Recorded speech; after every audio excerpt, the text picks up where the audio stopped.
Hello everyone, apex education में आप सभी का स्वागत है। दोस्तों, आज के दिन मार्केट में इतना बड़ा ह्यूज गैप अप क्यों हुआ? कल के दिन गैप अप ओपनिंग हो गया, गैप डाउन। दिन भर इंट्राडे बेसिस पे मार्केट का मोमेंटम कैसा रह सकता है, लेटेस्ट अपडेट और न्यूज क्या चल रहा है मार्केट में, इन सभी टॉपिक्स के बारे में इस वीडियो में बताने वाला हूं मैं। सो वीडियो को स्किप के बिना पूरा एंड तक आप सभी को देखना है। एंड वीडियो शुरू करने से पहले आप सभी से बस एक ही रिक्वेस्ट है कि हमारे वीडियोस का 90% से भी ज्यादा एड और मेंबरशिप रेवेन्यू जो है जरूरतमंद लोगों की डोनेशन में जाता है। सो मेरी वीडियोस को लाइक और शेयर करके इनडायरेक्टली आप लोग एक बहुत बड़ी चैरिटी का काम कर रहे हो। इस वीडियो का लाइक एम सिर्फ 200 लाइक्स रखते हैं, तो उम्मीद है कि आप सभी से पूरा जरूर कर दोगे ताकि किसी जरूरतमंद की मदद हो जाए एंड डेली बेसिस पे जो है आप लोगों को ऐसा बढ़िया नॉलेज मिलता रहे, ठीक है। और साथ ही में हमारा FNO मास्टर ट्रेडिंग कोर्स में हर एक व्यूअर और हर एक ट्रेडर को जो है हाईली रिकमेंड करूंगा ज्वाइन करने के लिए, क्योंकि इसमें बेसिक से लेके एडवांस तक मैंने सारी लर्निंग तो दी ही है, बट उसके साथ साथ price action, liquidity, option chain, technical analysis और डाटा रीडिंग, इसके ऊपर डेली प्रैक्टिकल नॉलेज देते रहता हूं मैं, जिससे आपकी स्किल्स इतनी ज्यादा इंप्रूव हो सकती है कि ये कोर्स अगर आप लोग एक महीना भी जो मेरी गाइडेंस के अंदर सीख लेते हो तो आप लोग जो खुद के दम पे प्रेडिक्ट करना सीख जाओगे कि मार्केट किस पॉइंट से ऊपर जा सकता है, किस पॉइंट से नीचे आ सकता है, अगले दिन गैप अप हो गया, गैप डाउन होगा, किस दिन साइड में निकलने वाला है, किस दिन अवॉइड करना है, किस दिन अग्रेसिवली खेलना है, किस दिन मार्केट बड़े मूव देने वाला है। ये पूरा नॉलेज आप सभी को आ जाएगा एंड आपको किसी के ऊपर भी जो डिपेंडेंट नहीं रहना पड़ेगा। पिछले 3 महीने में ऑलमोस्ट 1850 से भी ज्यादा लोग जो है हमारे कोर्स को ज्वाइन कर चुके हैं। तो अगर आप लोग भी कुछ सीखना चाहते हो, लंबे समय तक मार्केट में बने रहना चाहते हो, अपनी स्किल्स को इंप्रूव करना चाहते हो एंड किसी के ऊपर भी जो डिपेंडेंट नहीं रहना चाहते हो, तो मुझे व्हाट्सएप पे कांटेक्ट कर सकते हो। मेरा व्हाट्सएप नंबर आप सभी के स्क्रीन पे डिस्प्ले हो रहा है और व्हाट्सएप लिंक जो है आप सभी को वीडियो के डिस्क्रिप्शन में मिल जाएगा। सो दोस्तों, अब जो है मार्केट के बारे में बात कर लेते हैं। तो बेसिकली आज ये जो ह्यूज गैप अप ओपनिंग हुई है टोटली सिर्फ एक खबर की वजह से हुई है, और वो खबर ये है कि डोनाल्ड ट्रंप ने जो है अपनी साइड से खुद बोला है कि इंडिया यूएस ट्रेड डील जो है बहुत जल्दी हो सकती है, और उन्होंने ओवरनाइट जो है प्रधानमंत्री को बहुत ज्यादा जो है मतलब सम्मान दिया है। तो इसकी वजह से आप लोग देख सकते हो कि आज इतना बड़ा जो है ह्यूज गैप अप ओपनिंग आप लोगों को देखने को मिली है, ठीक है। और इस गैप अप ओपनिंग में बहुत से लोगों के फायदे हुए, क्योंकि जिन्होंने कॉल साइड का BTST कैरी किया था तो अननोइंगली उन्हें जो आप लोग देख सकते हो कि खुलती सी प्रॉफिट हो गया। बट उसके बाद जो ऑप्शन बायर्स थे, तो आप लोगों को क्लियरली बोला था मैंने कि 25,350 से लेके 25,400 ये एक इंपॉर्टेंट रेजिस्टेंस लेवल रहेगा आज के दिन के लिए। अगर इस लेवल पे मार्केट जो गलती से भी आ जाता है एंड उधर आपको दिख रहा है कि पुट कॉल रेशो ओवरब्रॉट में आ चुका है, क्योंकि मार्केट का स्ट्रक्चर तो ऑलरेडी वीक है, और इस रेंज के आसपास गलती से मार्केट आ जाता है और उसमें आपको दिखता है कि पुट कॉल रेशो ओवरब्रॉट है, कैश मार्केट की जो बाइंग जो फेड आउट हो रही है, मार्केट बार बार रिजेक्शन ले रहा है, तो समझ जाना कि उधर से मार्केट गिर सकता है एंड पुट साइड में जो आप लोगों को एक बहुत बढ़िया मूव दे सकता है, ठीक है। तो बेसिकली मैंने खुद ये मूव कैप्चर किया है, तो आज का दिन बेसिकली हर एक इंट्राडे प्लेयर के लिए जो है बहुत ही ज्यादा बढ़िया था, ठीक है। तो अब कल के बारे में बात कर लेते हैं। तो लेटेस्ट अपडेट और न्यूज ऑलरेडी मैं बता चुका हूं आप लोगों को। डोनाल्ड ट्रंप जो ग्रीनलैंड के ऊपर जो लेकर इश्यूज खड़े कर रहे थे, तो कहीं ना कहीं दिख रहा है कि वो चीज भी फेड आउट हो सकती है। फिर यूएस सुप्रीम कोर्ट का डिसीजन ना जाने कब आएगा, बट ये जो स्टेटमेंट दिया है डोनाल्ड ट्रंप ने, हालांकि पिछले 4-5 महीनों से मुझे सुनने को मिल रहा है कि इंडिया यूएस ट्रेड डील कभी भी हो सकती है, बट वो चीज हो नहीं रही है। बट इस बार जो स्टेटमेंट आया तो वापस से इस चीज ने जो मार्केट में होप जगा दी, ठीक है। तो कल अगर मैं ओपनिंग की बात करूं तो एक flattish to gap up opening जो मुझे दिखाई दे रही है। एक flattish to gap up opening के जो 80% चांसेस दिख रहे हैं और एक गैप डाउन ओपनिंग के सिर्फ 20% चांसेस दिखाई दे रहे हैं, ठीक है।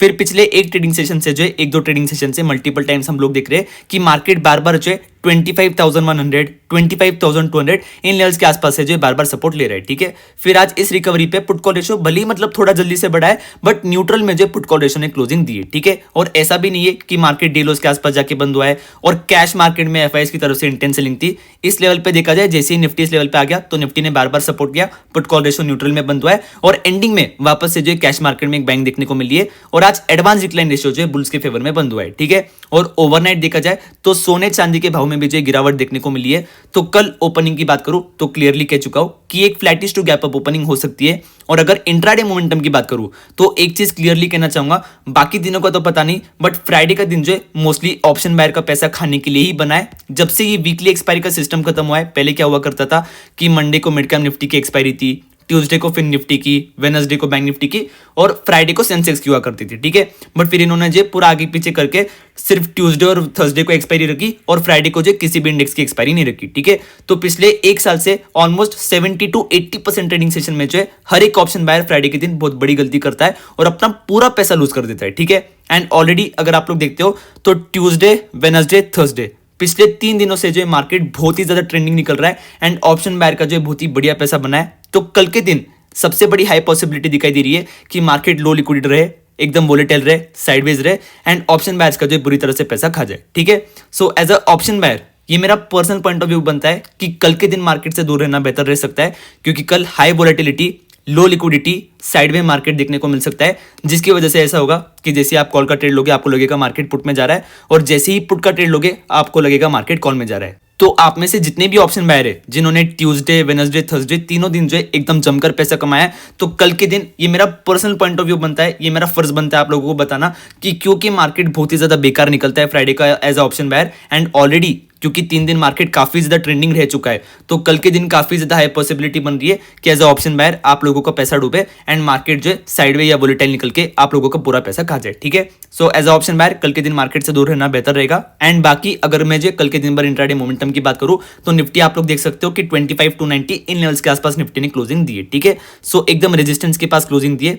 सो कल के दिन निफ्टी का इंपॉर्टेंट रेजिस्टेंस लेवल रहेगा 25,290 से लेकर 25,350 और डाउन साइड में अगर मैं इंपॉर्टेंट सपोर्ट लेवल की बात करूं तो वो रहेगा 25,110। ठीक है, एंड कल दिन भर मुझे मोस्टली लगता है कि निफ्टी जो है 25,150 से लेकर 25,300 इन्हीं लेवल्स के बीच में कंसोलिडेट करेगा। एक 100 पॉइंट की रेंज के बीच में जो निफ्टी रहेगा और इस रेंज के बीच में हाई वोलेटिलिटी, लो लिक्विडिटी और साइडवे मार्केट देखने को मिल सकता है। So as a option buyer इस मार्केट से जो है दूर रहना बेहतर होगा। ठीक है, कल के मार्केट में चाहे इंट्राडे प्लेयर की बात करूं चाहे बीटीएसटी प्लेयर, अगर आप एक ऑप्शन बायर हो तो दूर रहना बेहतर रह सकता है। ये मेरा पर्सनल पॉइंट ऑफ व्यू है। ठीक है, क्योंकि बाकी जितने भी यूट्यूबर है मैं देख रहा हूं, पहली बात तो जब भी सिखाने की बात आती है तो कोई भी price action, liquidity, data reading इसकी बात करता ही नहीं है। सिर्फ कैंडल स्टिक चार्ट पैटर्न खोल लो, इधर सपोर्ट लाइन ड्रॉ कर लो, इधर रेजिस्टेंस ड्रॉ कर लो, 2-3 इंडिकेटर लगा दो, बस ये हो गई उनकी कोचिंग। और फिर जब वीडियो की बात आती है तो प्रैक्टिकल बात कोई भी नहीं करता है कि दोस्तों कल ऐसा नहीं करना, मार्केट का ट्रेंड ऐसा रह सकता है। सिर्फ फालतू बातें करेंगे कि इधर से रिजेक्शन आएगा, इधर से सपोर्ट आएगा, इधर से ये इंडिकेटर काम करेगा, FII की एक्टिविटी हो गई, पूरा फालतू डाटा बताएंगे। ठीक है, तो ये जो मेरा एक प्रैक्टिकल एक्सपीरियंस है पिछले कई सालों से जो मैं स्टडी कर रहा हूं, तो उसके आधार पे जो मैं वीडियो बनाता हूं एंड उसके आधार पे जो मैं गाइडेंस देता हूं। तो कल का मेरा गाइडेंस बस जो इतना ही कहता है कि मार्केट से दूर रहना बेहतर रहेगा। बाकी अगर आप लोग ट्रेड कर रहे हो तो ये सपोर्ट और रेजिस्टेंस कल के दिन जो मार्केट में वर्क कर सकते हैं, तो इन लेवल्स को आप लोग नोट डाउन करके रख सकते हो। आ जाते हैं हमारे बैंक निफ्टी के ऊपर। तो अगर मैं बैंक निफ्टी की बात करूं तो इधर भी जो है आप लोगों को एक flattish to gap up opening देखने को मिल सकती है। Put call ratio bank Nifty का जो है 0.80 के आसपास क्लोज हुआ है, जो कि न्यूट्रल माना जाता है। और इधर से रेजिस्टेंस लेवल की अगर मैं बात करूं तो 59,100 का जो बैंक निफ्टी ने ब्रेकआउट दिया है और जो उसके ऊपर क्लोजिंग दी है, तो उसके हिसाब से देखा जाए तो 59,390 से लेके 59,450 इधर तक जो है बैंक निफ्टी में किसी प्रकार का भी रेजिस्टेंस लेवल नहीं दिखाई दे रहा है। तो कल ओपनिंग के बाद काफी ज्यादा हाई पॉसिबिलिटी दिखाई दे रही है कि और 100, 150, 200, 300 पॉइंट की रैली जो बैंक निफ्टी में देखने को मिल सकती है। एंड फिर उसके बाद इन लेवल्स का ब्रेकआउट मिलता है तो 59,800 तक जो रैली एक्सटेंड हो सकती है और इन लेवल्स का रिजेक्शन मिलता है तो फिर कल दिन भर बैंक निफ्टी जो है 59,400 से लेके 59,100 डाउन साइड में सपोर्ट लिख देता हूं। यस, ये रहेगा सपोर्ट। फिर उसके बाद दिन भर बैंक निफ्टी इस रेंज के बीच में जो कंसोलिडेट करेगा, बार बार रिजेक्शन लेगा, बार बार सपोर्ट लेगा एंड 200 से लेकर 300 पॉइंट की रेंज के बीच में जो घूमता रहेगा। ठीक है, तो फिर दिन भर ये चीज होगी। सो निफ्टी और बैंक निफ्टी दोनों पे जो कल के लिए मेरा क्या प्रेडिक्शन है मैं बता चुका हूं। एंड कल के लिए एक सबसे बड़ी इंपॉर्टेंट लर्निंग यही है कि क्योंकि एंड कल के लिए एक सबसे बड़ी इंपॉर्टेंट लर्निंग यही है क्योंकि मार्केट 3 दिन से जो है ट्रेंडिंग निकल रहा है, 3 दिन से बढ़िया मूव दे रहा है, तो कल के दिन फ्राइडे के दिन जो है हाई पॉसिबिलिटी दिख रही है कि as a option buyer market आप सभी को ट्रैप करे एंड आपका पूरा पैसा वॉश आउट करे, ये एक पॉसिबिलिटी दिख रही है। So as a option buyer अगर आपने 3 दिन बढ़िया पैसा कमाया है तो दूर रहना एक बहुत ही जो है बेहतर चीज साबित हो सकती है। बाकी जो भी आपको ठीक लगे तो आप अपने हिसाब से कर सकते हो। ठीक है, सो निफ्टी और बैंक निफ्टी दोनों पे मेरा पर्सनल पॉइंट ऑफ व्यू और प्रेडिक्शन क्या है मैं बता चुका हूं। बाकी किसी प्रकार की भी इन्वेस्टमेंट ट्रेडिंग एडवाइस या बाइंग सेलिंग टिप मैंने इस वीडियो में नहीं दी है और ना ही किसी को एनकरेज किया है कि मेरे व्यू या प्रेडिक्शन पे बेस्ड आप लोग ट्रेड या इन्वेस्ट करें। सो बिफोर ट्रेडिंग और investing please make sure you consult with your financial advisor. I am not a SEBI registered advisor. I will not be responsible for any of your financial losses. Thank you for watching the video. Keep loving, keep supporting. Have a great evening ahead.